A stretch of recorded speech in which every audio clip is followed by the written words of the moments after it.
Muy buenas tardes, amigos, estamos en una nueva emisión de Café con Fe. Hoy les acompaña su servidor, el Padre Pepe, y pues tenemos un invitado sorpresa que nos viene a compartir lo que con esfuerzos y dedicación pues ha ido aprendiendo en el seminario. Preséntate, Semi. Hola, ¿qué tal? Yo soy el seminarista Mario Aurelio Velázquez Delgado. Actualmente estoy cursando el tercer año de filosofía. Y pues sí, así como dice el padre, pues, con esfuerzo, con dedicación, pues hoy con mucho gusto pues venimos a compartirle un poco de lo que hemos aprendido a lo largo de este tiempo, pues. Oye, Semi, y antes de empezar, dices que estás en filosofía. ¿Qué es la filosofía? ¿Qué ves en la filosofía? Compártenos. Padre, la filosofía es una cosa bien bonita, pero pues yo la puedo decir que la filosofía pues es ese auténtico deseo de conocer, pues más que un deseo, yo la considero más bien asemejarse pues a esa sabiduría que vas obteniendo, pues, o sea, ese conocimiento que vas obteniendo todos los días, pues no solamente se queda pues en tu cabeza, pues en tu mente, sino que lo tienes que llevar pues, ahora sí, hacerlo parte de ti, parte de tu vida, pues. Y eso para mí la filosofía ha sido ese momento más bonito. Eso te lo robaste de Liverpool, hacerlo parte de mi vida. Sí, pues hoy en esta emisión de Café con Fe estamos siendo infieles al café. Hace un calorón y pues nos trajimos una cocona. Sí. Así que, señor cura, dispénsenos por hoy no tomarnos el café. Pero le aseguro que en la mañana fue lo primero que hicimos antes de levantarse cada quien, echarnos nuestro cafecito. Y pues, Emi, hoy queremos compartirle a la gente un tema que irá muy acorde con el domingo, con el día de mañana. Mañana celebramos a nivel de iglesia el Domingo de la Santísima Trinidad. Y pues hoy queremos compartir, aclaro, el programa de hoy es una grabación. Lo estamos grabando ahorita apenas siendo las 2 de la tarde. Pero pues lo hacemos con mucho cariño, no queremos que se interrumpa esta transmisión, no queremos que se interrumpa esa consecución de sesiones que hemos tenido ya a lo largo de, creo que ya vamos para un mes, pero pues bueno, aquí estamos. Y pues el tema a compartir es la Santísima Trinidad. De entrada, hermanos, la Santísima Trinidad es un misterio, así que creo que la manera en que lo habremos de conocer en su plenitud y lo podremos quizás algún día llegar a comprender es cuando el Señor nos llame a su presencia. Pero mientras, pues iremos reflexionando acerca de él.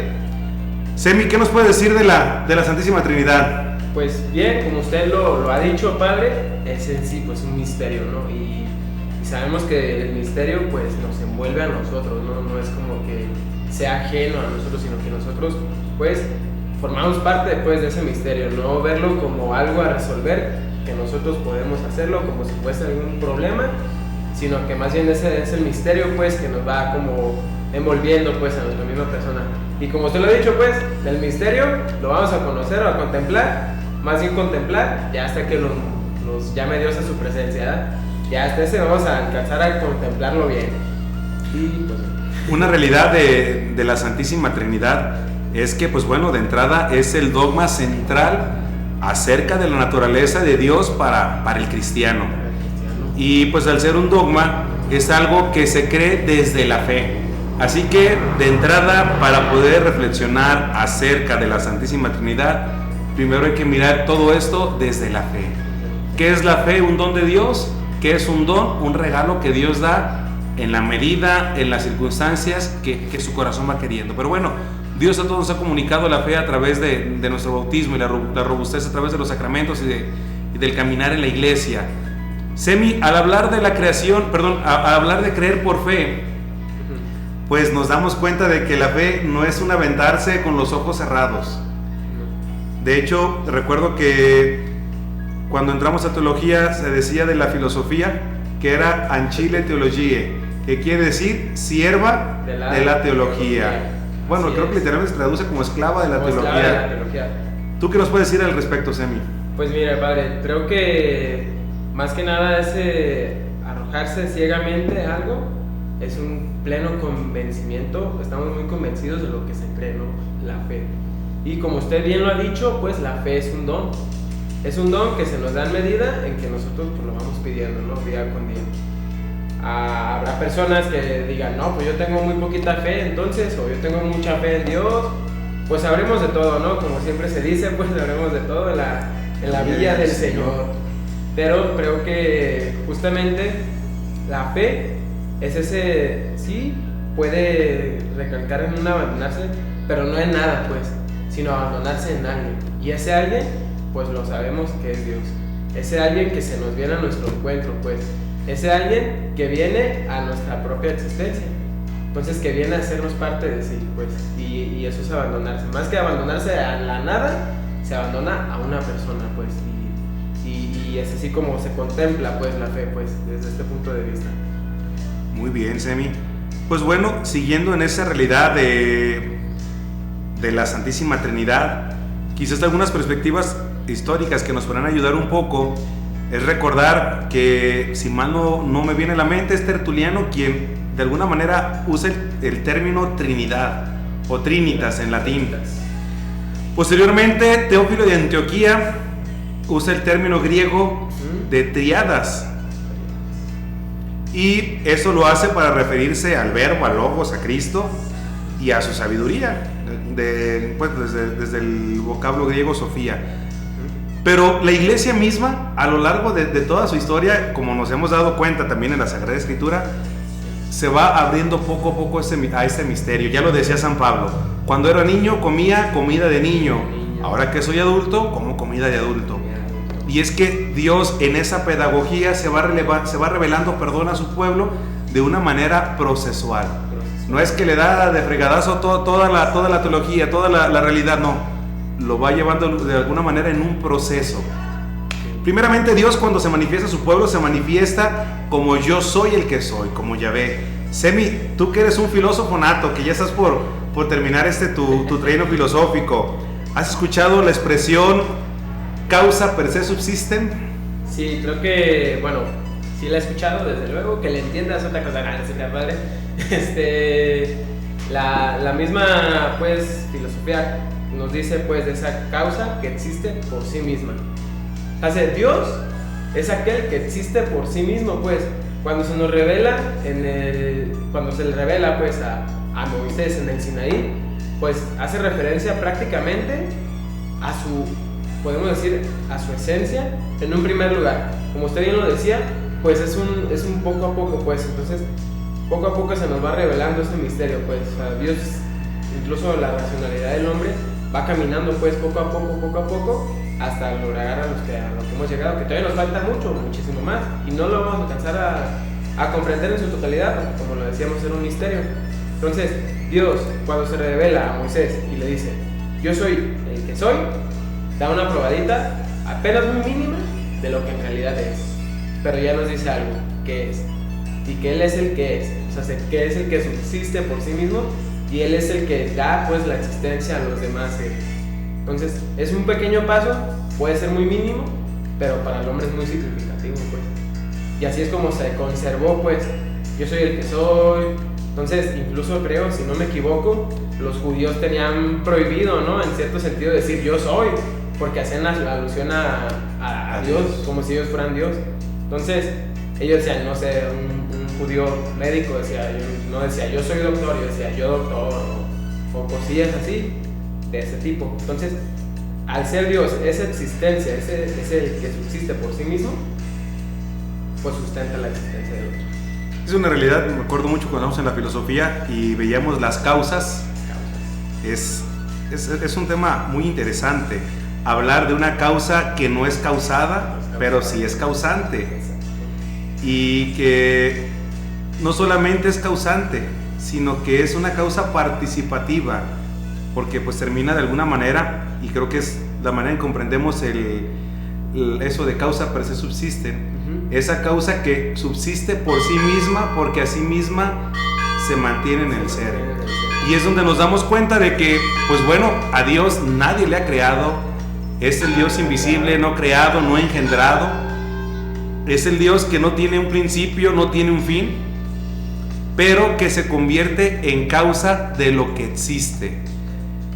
Y pues bueno, hablando de estas causas, nos vamos dando cuenta cómo a lo largo de la historia de la salvación, Dios se va manifestando a su pueblo.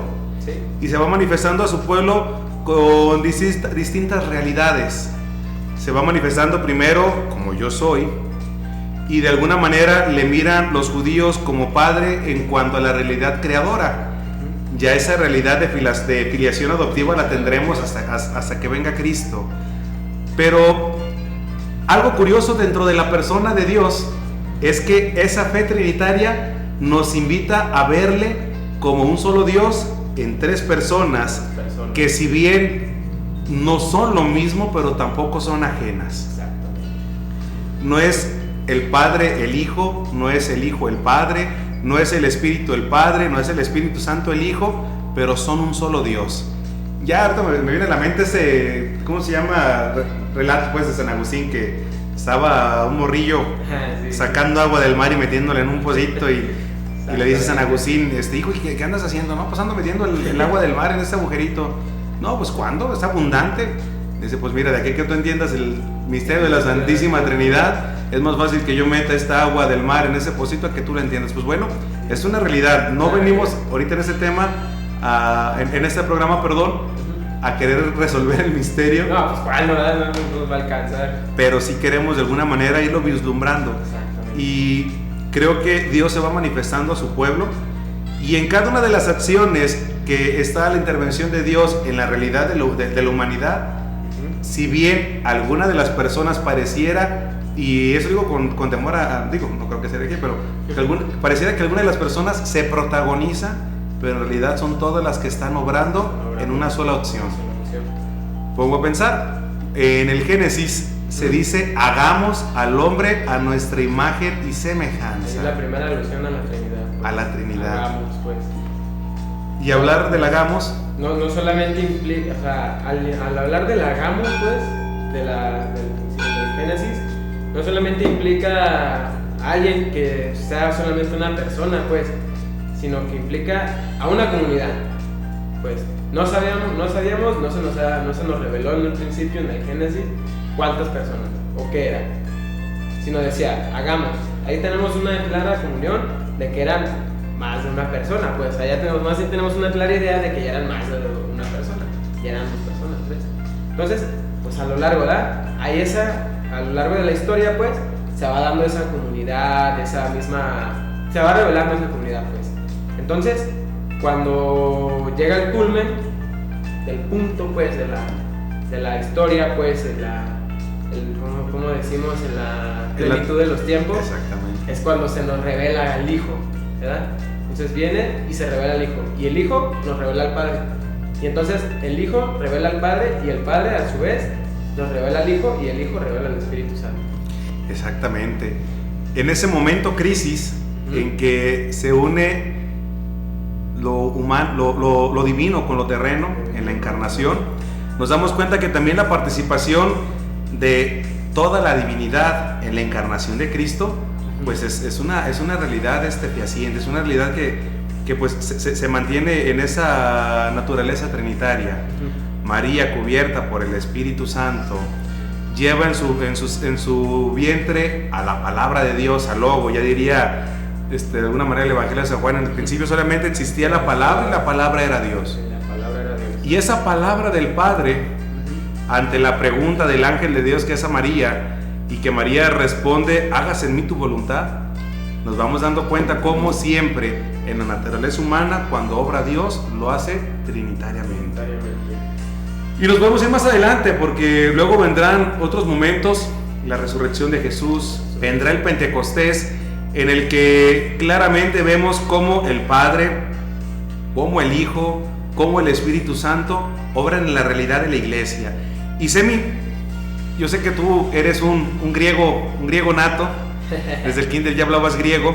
No. Hay un término Sí. En la filosofía que se utiliza mucho para especificar esta unión, porque no podemos decir que sea un Dios con pegostes, Sí. o que sea un Dios de máscaras. Recuerdo que una vez un maestro nos hacía un término muy peculiar.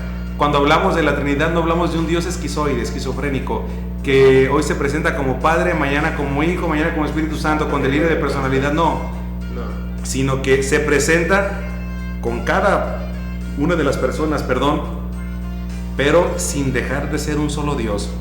Esta unidad, Semi, ¿cómo se llama? Porque se llama la hipóstasis. Si no me Hipóstasis. equivoco, padre, si no me falla el griego nato que tengo, Se llama hipóstasis, pues, que eso es lo que quiere decir, pues, así. ¿Y la unión hipostática?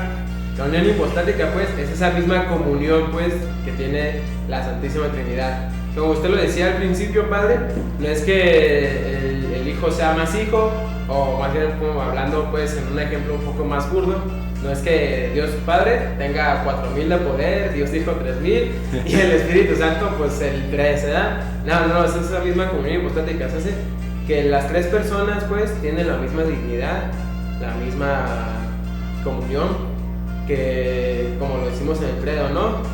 Todos reciben la misma dignidad, la misma adoración y gloria. Muy bien, Semi. Y pues bueno, hipóstasis viene del griego efísteme, que quiere decir existir con.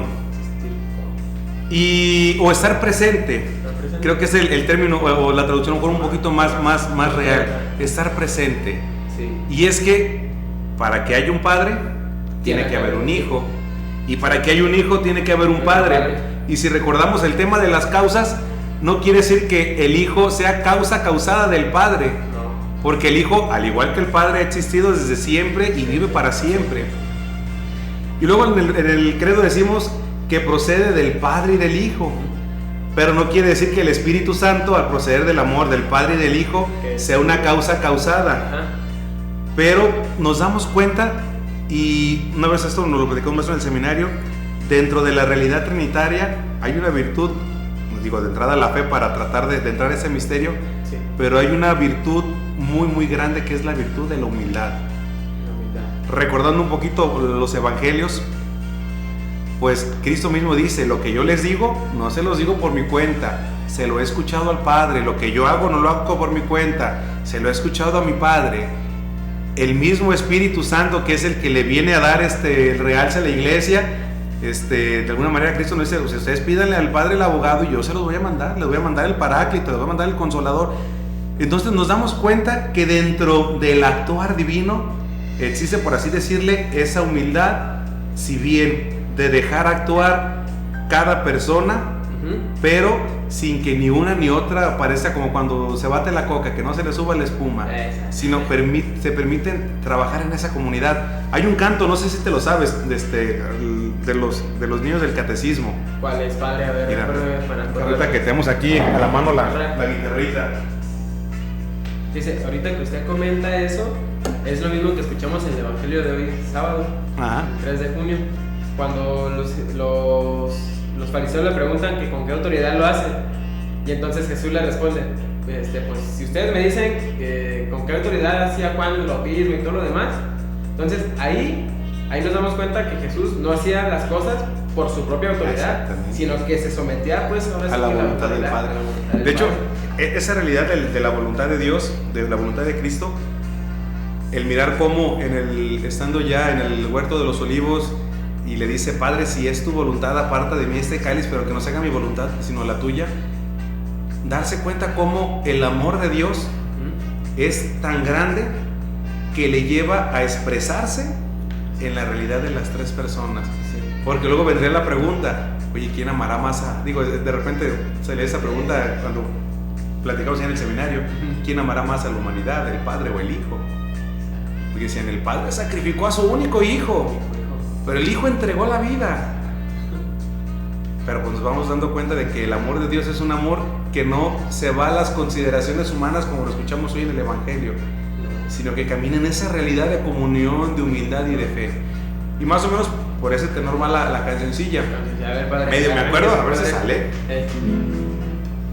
A ver si sale para la humildad de mañana. Esa es la canción. Deja nomás, le apago la música de fondo. Para que sea, dice: esta música. Dios es mi Padre, Cristo mi hermano, el Espíritu Santo es mi guía. Sí. Soy nueva criatura, no tengo atadura, soy de la familia celestial. Sí, me acuerdo. Siempre aprendí en el Ya catecismo, la me tengo estaba un más poquito rico. más así media rebuscada, pero sí me acuerdo. Pero son como los oldies, así Sí. como de alabaré. Dios es mi Padre, Cristo mi hermano, el Espíritu Santo es mi guía. Soy nueva criatura, no soy de la familia celestial. Bien. Y esa cancioncilla me hacía recordar una expresión que un formador del seminario hacía, que en ocasiones para echarnos carrilla o acá que se ponía así fresón, nos decía, ¿qué no saben que yo soy la cuarta persona de la Santísima Trinidad? Y dices, ¡ah, caray! A ver, los contradictorios es un círculo cuadrado. Pero en el actuar de Dios nos damos cuenta, si bien que el ser humano entra, si bien no como persona, pero sí entra en esa realidad.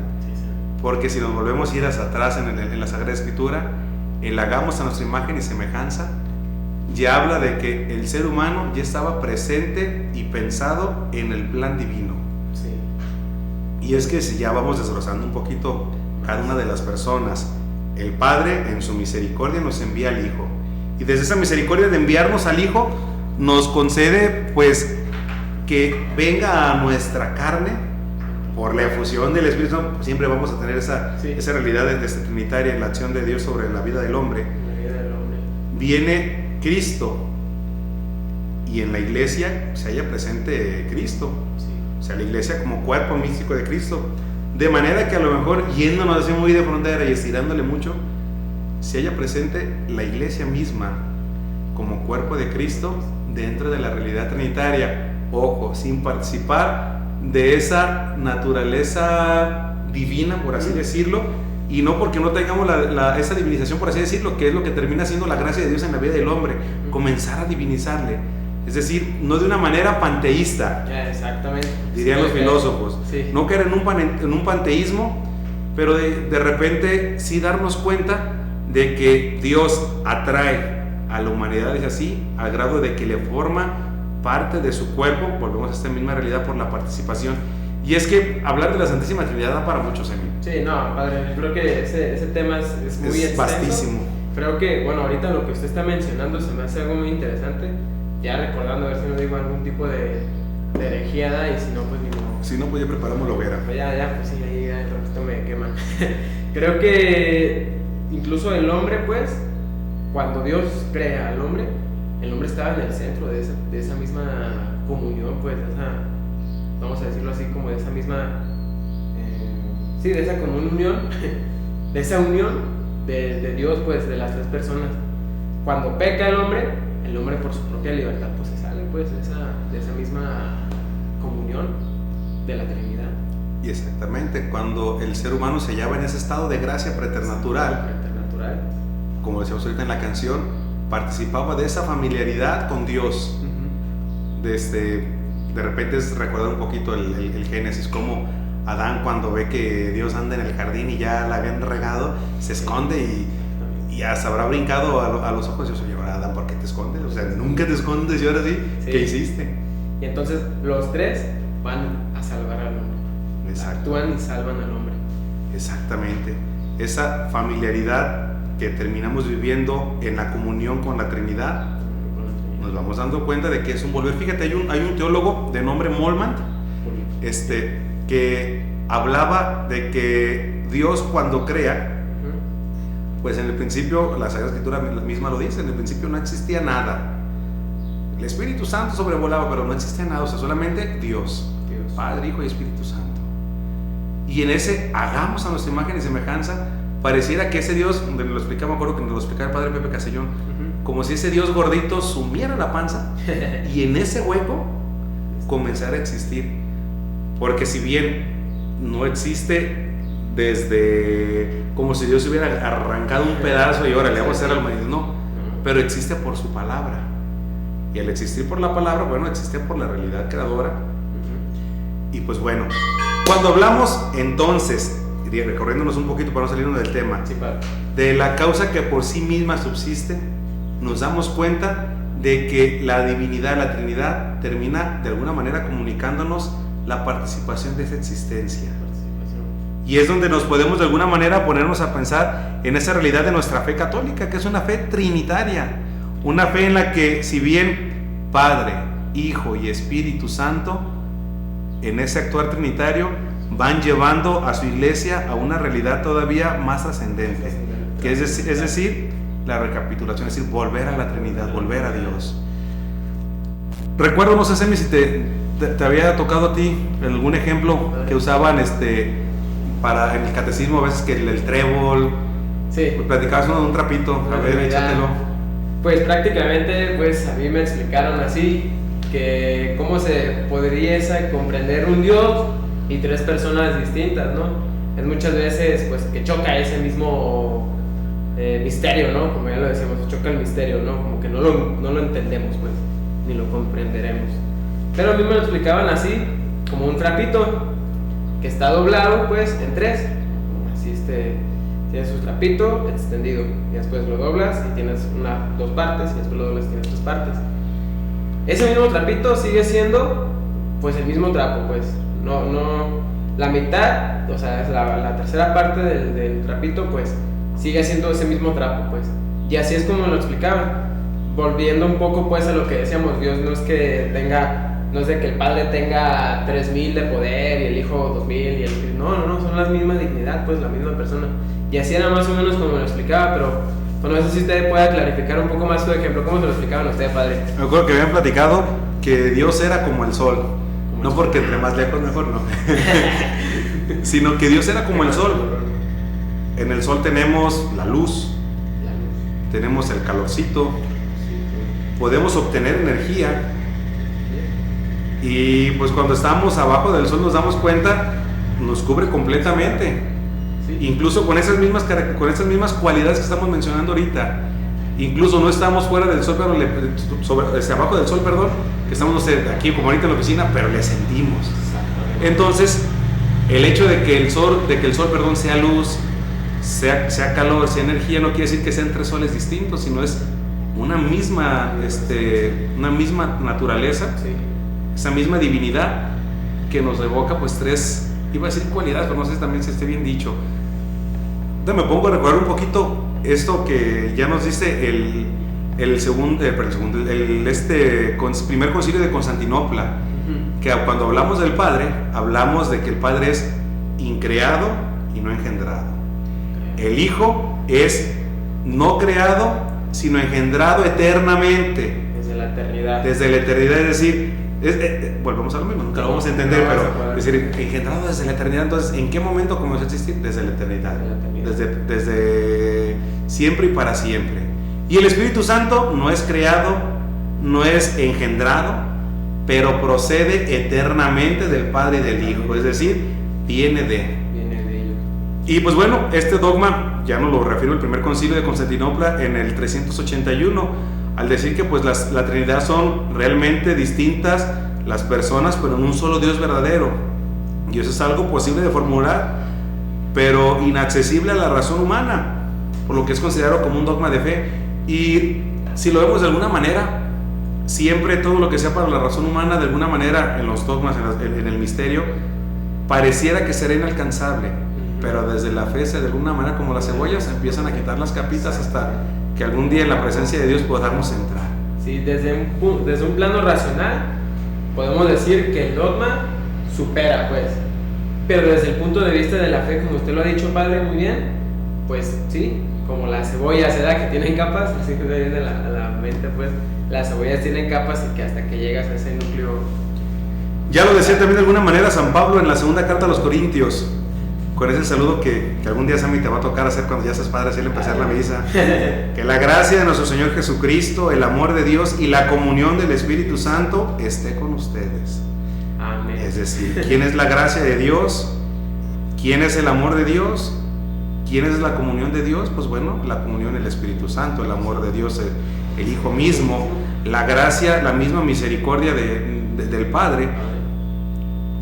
Y por ahí me apareció un ejemplo que también sirve para entender. Sí. Cuando viene esta realidad, y ahorita aprovechando que no tiene mucho que pasar las ordenaciones sacerdotales, Hace como 15 días. viene una realidad muy bonita que es la unción de las manos. Y Santo Tomás de Aquino propone un ejemplo muy sencillo. Dice: todo ungido presupone a lo menos 3 elementos: el que unge, el ungido y la unción. siendo Cristo, es decir, el ungido de Dios. Y se puede hacer esa referencia a las tres personas. El que unge sería Dios Padre. El que es ungido por Dios, por Dios Padre, Dios Hijo. Y la unción, el Espíritu Santo. El Espíritu Santo, bien. Pues Emi, nos damos cuenta que pues hay mucho para cortarle a esta realidad de la Santísima Trinidad. ¿Qué nos podemos quedar nosotros, al menos para discurrir mañana domingo, y darle gracias a Dios por este grande misterio de la Santísima Trinidad? Primeramente, que Dios como familia nos llama a formar parte de esta realidad trinitaria. Es decir, nos llama a vivir el amor, nos llama a vivir en la gracia, nos llama a vivir en la comunión. Nos llama a vivir el amor, como ya lo decía, creo que el Evangelio de ayer, lo que pidan en oración, pídanlo, pero perdonen primero. Es decir, vivan primero el amor. Ya diría San Pablo, si no tenemos amor, ¿qué somos? Nada. Una cazuela que suena, unos platillos que resuenan, una campana que no se oye. Por eso la expresión misma, la máxima expresión de Dios, pues es el amor. El amor mismo. Ese amor que se comunica como gracia. Así que si queremos de alguna manera sacar 3 consejos para vivir el día de mañana, y pienso que todos los días de nuestra vida, pues bueno, a ejemplo de ese saludo trinitario, a ejemplo de la Santísima Trinidad, vivir el amor de Dios, es decir, perdonar, dejarnos perdonar, y de alguna manera quitar todo aquello que vaya en contra del perdón y del amor de Dios. Sí. Y bueno, ¿qué nos ayudará para eso? Pues la gracia. La gracia misma de Dios. ¿Y dónde renovamos la gracia? En los sacramentos, en la misma Eucaristía, ahí se renueva la gracia, pues. Y mañana durante todas las misas, en las confesiones. Las confesiones, para que vayan y se confiesen con el Padre. Pues. A mí no te quieres confesar, ¿verdad? Ya me hace falta nada confesar, yo creo que voy a ir. Y lo último, Semi, vivir esa comunión. Recuerdo que nos decía el padre Barajas, Fernando Barajas, que en paz descanse. La unidad es el mejor bien que le puede acontecer al ser, al grado de que la unidad es de las principales notas de la realidad trinitaria. Aunque es Padre, aunque es Hijo, aunque es Espíritu Santo, es un solo Señor, un solo Dios. Y es que todo aquello que no está unido, todo aquello que vive una descomposición, pues bueno, se echa a perder. Si como iglesia no vivimos la comunión, nos echamos a perder. Si desde nosotros mismos no vivimos la comunión, nos echamos a perder. Exactamente, si desde la realidad familiar no se vive la comunión entre padres e hijos, entre hijos y padres, entre esposos, pues bueno, todo eso se viene para abajo. Y al final de cuentas, ¿cómo le llamamos a la Eucaristía? La comunión, es decir, el momento en el que los hijos de Dios nos reunimos para hacer una común unión como familia, que Él nos alimente con su cuerpo, para, ya lo diría de alguna manera, y quiero acordarme quién nos lo decía en el seminario menor, pero de alguna manera irnos cristificando. No recuerdo, padre, la verdad. Ya no te han de haber tocado sus formadores. Ya, ya son muy antaño. Pues Emi, hasta aquí le damos. Hoy, hermanos, ha durado un poco menos porque, pues bueno, es grabado. Ahora no tenemos la oportunidad de mandarles saludos, pero sepan que de antemano, pues nos seguimos encomendando a sus oraciones, y lo que sí hacemos, les prometemos nuestra oración y les enviamos la bendición. El Señor esté con ustedes. Con tu espíritu. Que la bendición de Dios Todopoderoso, Padre, Hijo y Espíritu Santo, descienda sobre ustedes y permanezca para siempre. Amén. Que tengan un excelente día y pues bueno, a seguir pasando el calorcito con una coquita. Dios les bendice.